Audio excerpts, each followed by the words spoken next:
Bonjour mes amis gestionnaires d'OBNL. Aujourd'hui, encore un nouveau contenu vidéo. Celui-là fait partie d'une série de deux que nous allons faire avec un nouveau thème que je trouve particulièrement intéressant, qui est autour de la créativité et de l'innovation sociale. On le tourne avec Marie. Bonjour Marie. Bonjour. Marie est la directrice générale de la Facterie, l'endroit qui nous reçoit aujourd'hui et pour l'ensemble de nos capsules vidéo de cet automne. Je vais te laisser te présenter pendant 2 petites minutes pour que les gens apprennent à te connaître. Bien, écoute, Marie Amiotte, une des cofondatrices de l'école de créativité La Facterie. Je me présente moi personnellement. Les deux, on va faire la Facterie après. Ouais. OK, parfait. Alors, moi, j'ai un parcours représentatif d'un heureux mélange du côté gauche et du côté droit du cerveau. Alors, formation en droit, MBA en marketing, mais un parcours qui m'a amené à travailler la moitié de ma carrière, je te dirais, dans des agences de communication où j'aidais les clients à se transformer par les marques. L'autre moitié, là, je fais ça en condensé, l'autre moitié, j'ai été surtout dans des entreprises à diriger les communications marketing. Petit passage comme adjoint politique et aussi un beau passage de 2 ans dans le monde des fondations. Tout ça pour cumuler vers ce que je fais aujourd'hui qui, à mes yeux, est vraiment la résultante d'à peu près tout ce que j'ai construit. Alors, très heureuse entrepreneur du monde des OBNL. Entrepreneur devenu entrepreneur. Parce qu'il faut le dire, la Facterie, c'est un OBNL. Absolument. Donc, la Facterie, c'est une OBNL. Tu es une gestionnaire d'OBNL. Je suis une gestionnaire d'OBNL, puis je suis contente que tu poses la question parce que c'est vraiment un choix qu'on a fait à un moment donné. Les fondateurs, quand on a bâti ça, on aurait pu le faire dans le monde commercial. On a choisi de le déposer en OBNL vraiment parce que ce qui nous animait, c'était d'en faire une œuvre qui a un impact sur la collectivité. Fait que c'est pas juste, c'est un choix qu'on a fait consciemment et duquel on est très content malgré La Facterie. Ouais. C'est quoi ça, la Facterie? La réponse courte, c'est que la Facterie, c'est une école de créativité. En fait, on a créé la Facterie parce qu'on est convaincu, et encore plus convaincu que jamais, que la créativité, c'est un outil exceptionnel, un outil de gestion exceptionnel, un vecteur de changement absolument puissant. Et on le sait, on vit à une époque où le monde se transforme rapidement, tous les secteurs, toutes les industries se transforment. Les gens créatifs, bien, ils ont une longueur d'avance sur les autres. Puis je ne parle pas de créativité au sens de capacité artistique, c'est vraiment la posture mentale. C'est ce qui fait qu'on est capable de croiser des idées qu'habituellement les gens ne croisent pas, capable de trouver des solutions nouvelles. Alors cette créativité-là, ça s'enseigne, ça se développe. Il y a des écoles comme la nôtre un peu partout à travers le monde. Il n'y en avait pas au Canada. On est les premiers à l'avoir fait. Alors ça, c'était la réponse longue, mais notre mission, c'est vraiment de développer les compétences créatives. On a un volet pour professionnels et un volet pour les jeunes, pour nous jeunes, là, les 18-25. Alors, quand tu viens à la Facterie, il y a des cours, il y a des événements aussi et il y a des journées d'idéation. Alors, c'est un lieu... On va parler de créativité en OBNL, oui, justement. avec plaisir. Je trouve que c'est un milieu, les OBNL, c'est sûr que c'est différents secteurs, mais ce sont des organisations qui ont des particularités assez fortes qui amènent des enjeux bien particuliers. Entre autres, la présence d'un conseil d'administration, une division des pouvoirs entre une direction générale et un conseil d'administration, et ainsi de suite. J'ai beaucoup de gestionnaires que je rencontre qui se pensent créatifs, qui, dans leur quotidien, pensent qu'ils ont des idées énormes. Et j'ai d'autres gestionnaires qui sont très humbles, mais qui sont vraiment des gens qui vont pousser la chose, puis qui vont amener des changements vraiment importants. Mais est-ce qu'on l'est vraiment créatif dans le milieu de l'OBNL? Bien, en fait, tout le monde a la capacité d'être créatif. Et la créativité, c'est pas juste quelqu'un qui est miraculeusement tombé sur une fréquence. C'est vraiment, tout le monde a le muscle créatif, tout le monde l'a. Pas tout le monde le développe de la même façon. Et souvent, tu sais, si tu vas à la maternelle ou si tu vas dans une école de petits, tu vois la créativité bouillonnante. Puis bien, la vie, souvent, va faire en sorte que on est cadré, on est très avec les processus et tout ça. Mais pour nous, la prémisse de base... Donc, on s'entend que le milieu scolaire, l'école, c'est un frein de créativité. Oui, en fait, à toutes les fois qu'on cadre et qu'on limite et qu'on restreint, à un moment donné, on resserre la créativité. C'est souvent une fausse impression. Les gens disent « Ah, je suis créatif » ou « Je suis pas créatif » ou « Toi, tu es créatif ». Ce qui arrive souvent aussi, c'est que parfois, on associe créativité à certains métiers. Tu sais, c'est comme si la personne au com est créative puis la personne aux finances, elle ne l'est pas. Mais nous, on déconstruit ça. Je crois que je connais des fiscalistes excessivement créatifs. Absolument, oui. C'est un autre. Absolument. Bon point. Mais effectivement, la créativité, ce n'est pas un métier exclusif. Ce n'est pas quelque chose qui est inné sur certaines personnes. C'est vraiment une capacité qu'on a tous à développer. Puis nous, c'est ce qu'on fait ici, dans le fond. On donne un cadre, des outils et un contexte pour faire émerger puis travailler son muscle créatif. Pourquoi on doit être créatif? Parce que c'est un super pouvoir, la créativité. Un pouvoir? C'est un super pouvoir. Cherche ta cape, là. Je cherche ma cape. Écoute, tu sais, si tu donnes une problématique à des gens, une problématique difficile, là, de dire, écoute, il faut réinventer notre façon de faire telle chose, il faut décontaminer les océans, il faut, peu importe le défi que tu mets devant la table. C'est souvent la mission de base des OBNL. Oui, si tu as autour de la table des gens qui ont une capacité créative, tu vas aller beaucoup plus loin. Fait qu'en 2019, puis tu sais, je ne sais pas si tu as déjà vu les statistiques, on dit que plus de 60% des jeunes à l'école aujourd'hui vont faire des métiers qui n'existent pas. OK? Ça veut dire que les gens qui sont assis sur ces chaises-là en ce moment, ils vont devoir eux aussi se transformer. Fait qu'à une époque où tout se transforme, d'avoir cette compétence-là, c'est essentiel. Puis, si on veut être un peu plus sérieux, quand tu regardes des études du Forum économique mondial, il y a des études pan-canadiennes aussi qui démontrent la même chose. Les compétences clés nécessaires dans toutes les entreprises en ce moment incluent créativité, pensée critique, capacité à travailler en collaboration, résolution de problèmes. Alors, c'est un super pouvoir essentiel en 2019. Et dans un contexte où les ressources humaines sont limitées, puis les ressources financières sont limitées. D'autant plus dans ce monde-là. Puis j'aime ça que tu associes créativité à tout le monde philanthropique ou tout le monde des OBNL parce que, bon, mon petit passage dans ce monde-là... Tu l'es encore, hein? Oui, en fait, tu as tout à fait raison. Je l'oublie, là, mais je ne sais pas pourquoi je l'oublie. Mais en fait, ma courte expérience dans cet univers-là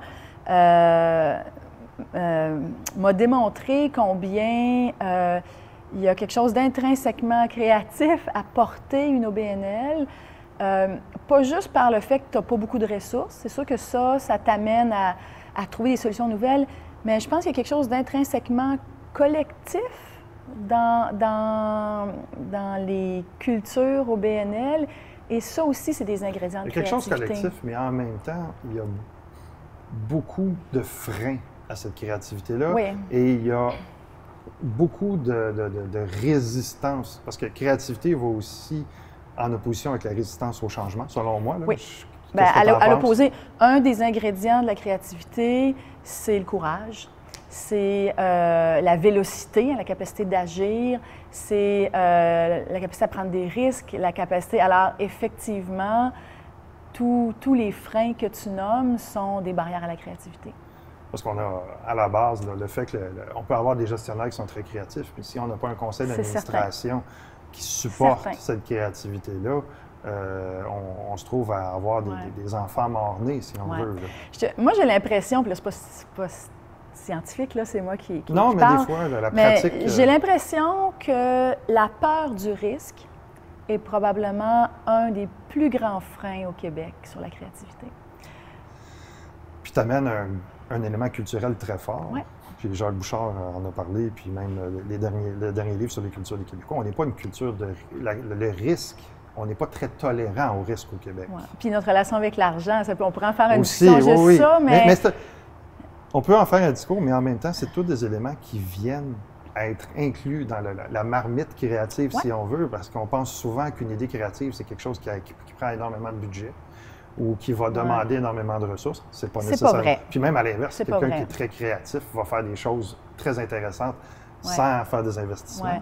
Fait que je suis curieux de voir ta vision aussi de c'est quoi être créatif quand on gère un OBNL. Écoute, là, je me questionne, est-ce que... oui, ce que tu veux dire, c'est la créativité dans un contexte plus limité en termes de ressources? Mais pas juste, oui, mais aussi dans un contexte où ce qu'on fait, c'est pour une portée de mission. OK. Il y a deux éléments. Oui, il y a des OBNL qui ont des problèmes de ressources. Ce ne sont pas tous. Ouais. Ça, c'est une chose. Fait que ça tu as un volet de créativité qui est propre à travailler avec peu de ressources, mais tu as aussi un autre élément qui est la portée d'une mission et qui est résister au fait de faire les mêmes choses qu'on fait depuis longtemps, puis ça marchait comme ça, puis on continue à le faire comme ça aussi. Ouais. Puis on en fait juste assez pour continuer notre mission, mais on pourrait peut-être en faire plus aussi. Ouais. En fait, puis là, tu m'amènes quelque part où les freins à la créativité chez les OBNL, moi, je trouve qu'une chose que je trouve difficile, c'est ce que j'appelle le double standard. OK? Dans le monde commercial, on a des standards qu'on n'ose pas appliquer au monde des OBNL. OK? Et j'ai commencé un livre qui est intéressant qui s'appelle Uncharitable. Puis il y a quelque chose de très éclairant parce que on permet à des compagnies de tabac de payer leurs dirigeants des millions et des millions de dollars. Et dans une OBNL, on dirait qu'il faut pas que les salaires soient minimum. On permet à des entreprises du domaine, on permet à une compagnie de voitures de mettre 20 ou plus de son budget en publicité prime time. Une OBNL, elle, il faut qu'elle ramasse les heures de basse écoute. Alors, c'est comme si tu vends des autos, là, je prends des cas extrêmes, mais tu vends des cigarettes, tu vends des autos, tu peux mettre des millions pour avoir des bonnes ressources, tu peux mettre du prime time, parce qu'on sait que commercialement, tu veux des gestionnaires performants, tu veux de la publicité performante. Et quand on arrive dans le monde des OBNL, il ne faut surtout pas se donner ces standards-là. Il ne faut pas se donner ces outils-là. Ces outils-là, oui, absolument. C'est comme si les outils qui sont évidemment performants dans le monde du commercial, on n'avait pas le droit d'y toucher dans le monde des OBNL, alors que c'est le même monde. Si tu veux avoir l'attention des gens pour s'engager dans une cause, tu es en compétition contre la personne qui vend des voitures. Là, je sais que j'ai rien contre les voitures, mais je prends des cas. Fait que moi, je trouve que c'est un peu la culture du double standard, à mes yeux, vient beaucoup limiter la possibilité dans le monde des OBNL. Maintenant, il y avait d'autres choses que tu apportais qui étaient les façons de faire. Bien là, c'est toute la notion du risque. Effectivement, être créatif, ça donne les mêmes watts.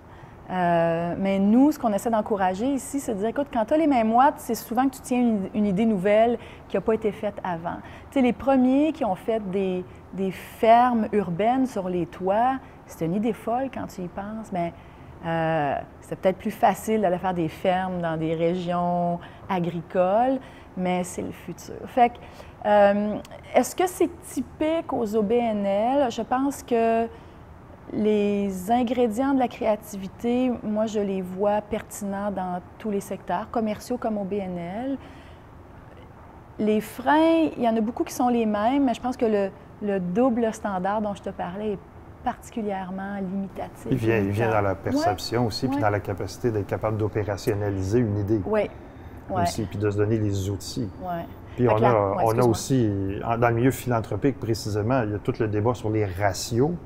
Les ratios administratifs par rapport à ce qui est investi, qui réduisent la recherche et le développement, qui réduisent le développement d'idées, qui réduisent le développement de programmes. On a ce problème-là. Oui. Ratio de frais administratifs, ratio de frais publicitaires, ratio de performance et tout ça, on imposerait... En fait, c'est ça, c'est ce qu'on dit tout à l'heure. C'est important, la créativité. Je t'entends, puis on regarde à peu près tout ce qui fonctionne actuellement, les grosses startups, les entreprises qui sont en émergence. C'est parti d'une idée créative à la base. Le festival Startup, on regarde ce qui fonctionne au niveau des belles organisations. Pourquoi ça a pris autant de temps pour être valorisé? Puis encore, moi, j'ai l'impression qu'on ne le valorise pas toujours tant que ça. Tu parles de la créativité en général ou Oui, créativité? de la créativité en général. Écoute, on est une société qui fonctionne avec des KPI, avec tu sais, les ratios, les standards, mais les KPI, par exemple, tu sais ce que les indicateurs les clés. Indicateurs clés de performance, souvent, ça, c'est un regard sur le passé. Ouais. Les indicateurs de performance vont nous donner un bon sens de ce qui a bien fonctionné. Je pense que j'ai la réponse pour toi. C'est qu'on est maintenant dans une réalité de transformation inégalée par rapport au passé. Le monde change depuis que le monde est monde. Oui. Mais la magnitude des transformations qui ont lieu et la en ce médiatisation moment, qui vient autour. la médiatisation, le fait que la technologie évolue plus vite que l'humain. Alors, on vit à une époque où la transformation est inégalée. Ça met une pression sur tous de se transformer. Et moi, je pense que ça vient aider moi, ma cause, parce que sincèrement, il y a 3 ans, dans les cocktails d'affaires, quand je donnais ma carte et je disais aux gens, j'ai parti d'une école de créativité, les gens se sauvaient gentiment. Maintenant, quand je leur remets, les gens me donnent leur carte et engagent la conversation. Fait que je pense que c'est une question de temps. Et les gens ont bien compris qu'ils ont besoin de se transformer. Il y a de plus en plus d'études qui prouvent la pertinence de la créativité comme vecteur de changement. Le timing est bon. On est là. Ben oui, tout à fait, tout à fait. Une personne qui suit une formation à Factri. Ouais. D'ailleurs, j'invite tous les gestionnaires d'OBNL qui nous écoutent à aller voir le calendrier. Ouais. Puis, je vous invite aussi à contacter les gens au développement d'affaires à Factri. Vous allez voir, ils vous réservent des belles surprises en termes de tarification. Qu'est-ce qu'il y a? Comment on la voit transformer après une formation? C'est quoi les principaux changements? Merci de poser la question. La résultante. Parce que, en fait, notre façon d'enseigner, elle est très, très dans l'action, elle est très pratique.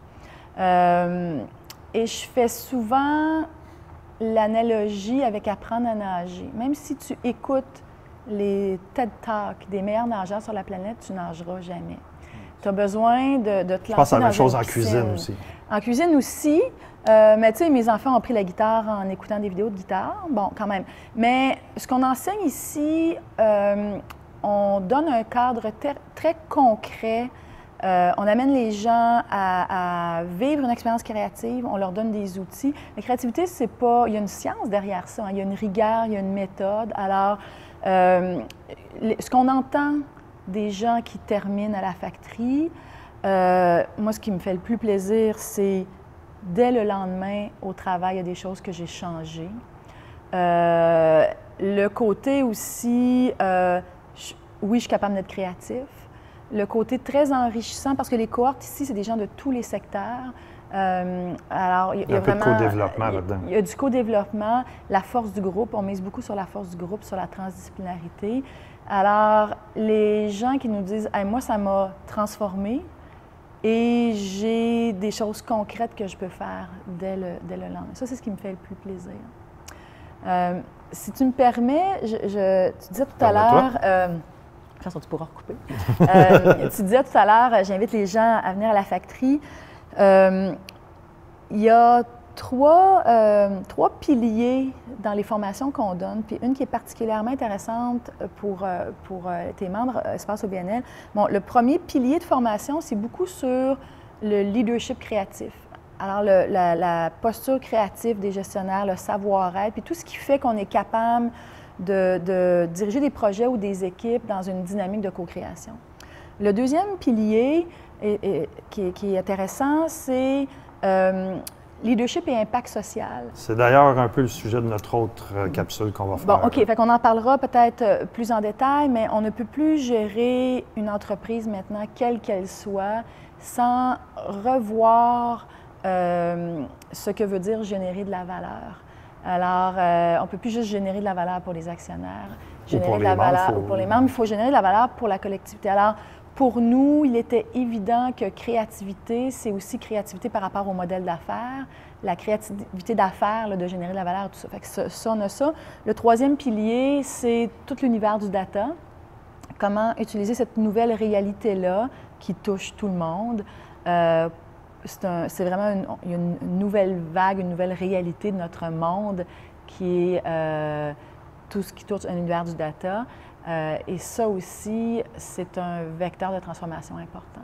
Bien, on peut pas, je pense que dans le milieu de l'OBNL, c'est encore plus nécessaire, quoique encore plus arriéré comme pratique. Là, on en voit très peu. J'aime beaucoup l'initiative du quartier des spectacles de ce côté-là d'il y a quelques années. Excellent, là, Pour vous faire un résumé, au quartier des spectacles, on pris les données de plusieurs billetteries pour être capable de faire des analyses sur les meilleures heures pour vendre, ainsi de suite. C'est des gens qui étaient en compétition, qu'on a pris ensemble, qu'on a amenés. Puis ça, c'est un bel exemple dans l'élément culturel où l'analyse des données a changé des pratiques. Absolument. Puis je pense que dans l'industrie philanthropique et dans les autres industries, on a tout intérêt aussi à se servir de ce qu'on a comme information pour améliorer nos pratiques, puis les analyser. Mais dans la tête de beaucoup de gestionnaires, ils ne sont pas là encore. Puis je pense que vous arrivez avec une offre qui est intéressante du fait qu'elle permet d'aller chercher des compétences qu'on se demande où aller les chercher aussi. C'est drôle, hein? Je te dirais que si je fais une catégorisation rapide, il y a 2 genres de personnes qui viennent à la factory. En fait, il y a un mélange des genres exceptionnels. Bon, mais tu as des personas, comme on dirait en marketing. Non, mais en fait, je te dirais qu'il y a 2 motivations à venir à la factory. Il y a des gens qui ont vraiment décliqué et qui se disent « Moi, je veux être un agent de changement, je veux être un leader dans mon secteur » et qui sont à l'avant du train. Et tu as les autres qui ont la chienne, qui ont peur et qui se disent... fait que la deuxième catégorie, c'est vraiment les gens ils viennent chercher des outils pour, qui se disent, écoute, ça se transforme, je sais que le mur s'en vient, si je ne me transforme pas, c'est la catastrophe, mais ils ont compris qu'ils ont besoin de se changer. Fait que ce soit la motivation de « wow, le mur s'en vient » ou « moi, je veux être à l'avant du train », ceux qui n'ont pas réalisé que ça se transforme, c'est le temps qu'ils le fassent. C'est le temps qu'ils le fassent. D'ailleurs, je pense que c'est important de parler de la contamination des idées. Comment d'une manière efficace, comme individu, on peut être créatif si on peut l'aborder. Je pense que c'est quelque chose qu'on se donne des outils. Mais au-delà de ça, après ça, il faut être capable d'influencer son environnement. Puis dans une structure où on est à la tête de nos BNL, on a la partie employée, oui, c'est une chose. On a nos administrateurs influencés, on a nos prestataires, nos bénévoles. Donc, c'est quoi les en fait, j'aime ça que tu poses ça parce que pour nous, la créativité, c'est un sport d'équipe. Alors, qui dit transformation d'entreprise, c'est pas quelque chose qui se porte par une personne. C'est intéressant comme concept. Et ça, je te dirais que tout ce que l'on enseigne ici, tous les outils qu'on donne, tout ce que l'on fait est dans une dynamique de sport d'équipe. Puis oui, si tu regardes, il y a 20, 30 ans, 50 ans, on s'attendait du dirigeant, du leader, qu'il donne la voix, qu'il donne les réponses, qu'il porte la solution. C'est plus ça, diriger une entreprise maintenant. C'est d'être capable de donner un contexte pour que les réponses émergent dans la collectivité puis dans l'écosystème. C'est une autre façon d'aborder les choses, c'est difficile. C'est pas toujours intuitif. Tu peux te faire mettre en question régulièrement aussi. Oui, mais c'est hyper puissant. Alors, tu sais, quand je dis la créativité, c'est sérieux, ça s'apprend, il y a une rigueur derrière ça. Bien, moi, c'est ce qu'on aime faire ici avec des gestionnaires, c'est les outiller pour qu'ils deviennent des leaders de changement avec un sport d'équipe créatif. Plutôt que des porteurs de solutions, des porteurs uniques de solutions. Mais c'est 100 fois plus puissant. Puis quand tu le laissais puis que ça marche, c'est un feeling extraordinaire aussi. J'aimerais ça qu'on parle, pour finir, des 2 principaux freins que j'entends. Un, j'ai pas d'argent. Mais ça, l'argent, je te dirais que c'est peut-être c'est pas celui que j'entends le plus. Celui que j'entends le plus, j'ai pas le temps. Comment on contourne ça? Puis comment on prend... Parce que prendre le temps de développer une nouvelle idée, c'est ce qui va te permettre de récupérer du temps. On a souvent l'image classique là, des hommes de caverne là, qui tournent la roue carrée, puis tu as l'autre qui arrive avec la roue ronde qui dit « Ah! » Puis là, ils disent « Ah non, on n'a pas le temps, on est occupé. » On n'a pas le temps d'occuper. Écoute, j'ai pas la solution miracle parce que le plus gros défi de la factory, c'est de convaincre les gens de se sortir du quotidien. Et tu sais, nos cours, nos formations, là, oui, on a des formations d'une journée, mais on a des formations qui durent 6 jours. Alors, convaincre un Nord-Américain de sortir 6 jours de son bureau, c'est vraiment pas intuitif. Nous, à un moment donné dans le temps, quand on a démarré notre travail, on a démarré avec des formules longues en disant... Ça prend ça. Ça prend ça. Ça prend ça pour faire des changements Les gens qui profonds. osent le faire nous serrent dans leurs bras après parce que nous disent « ça m'a transformé, ça m'a équipé, ça a un impact, c'est un investissement ». On a ajouté à notre portfolio, nous, des cours d'une journée, des formats conférences pour faire goûter. Mais sincèrement, je n'ai pas trouvé d'autre solution en ce moment que de convaincre les gens un à un. Sauf que les gens qui viennent sont convaincus, en contaminent d'autres. Alors moi, à date, ma seule solution, c'est de prendre le micro et d'essayer de convaincre les gens que de se former, développer sa culture créative, c'est un extraordinaire investissement, ce n'est pas une perte de temps. Parfois, je fais l'analogie d'être en santé. Hein. Si tu arrives dans un gym et que tu dis « Hey, j'ai 1 heure, je vais être en forme », puis c'est tout ce que tu fais, tu ne seras jamais en forme. Si tu veux être en forme, il y a un régime à se donner et tout ça. T'sais. Fait que moi, je peux juste faire bien mon travail, convaincre les gens, faire la preuve un par un, puis offrir, dans le fond, offrir ici une programmation qui fait que tu reviens au gym, des formations qui te permettent de faire des retraites. Alors, c'est ça, c'est bâton de pèlerin un à la fois. Marie, merci. Je pense que c'est un moment très intéressant de pouvoir explorer quelque chose de plus dans le savoir-être plus que dans le savoir-faire. Je vous invite à consulter nos autres contenus. Je vous invite à aller visiter le site de la Factory aussi pour la programmation et de les contacter pour pouvoir avoir accès à la tarification pour les gens d'Espace OBNL. Je vous souhaite une bonne fin de journée. Merci.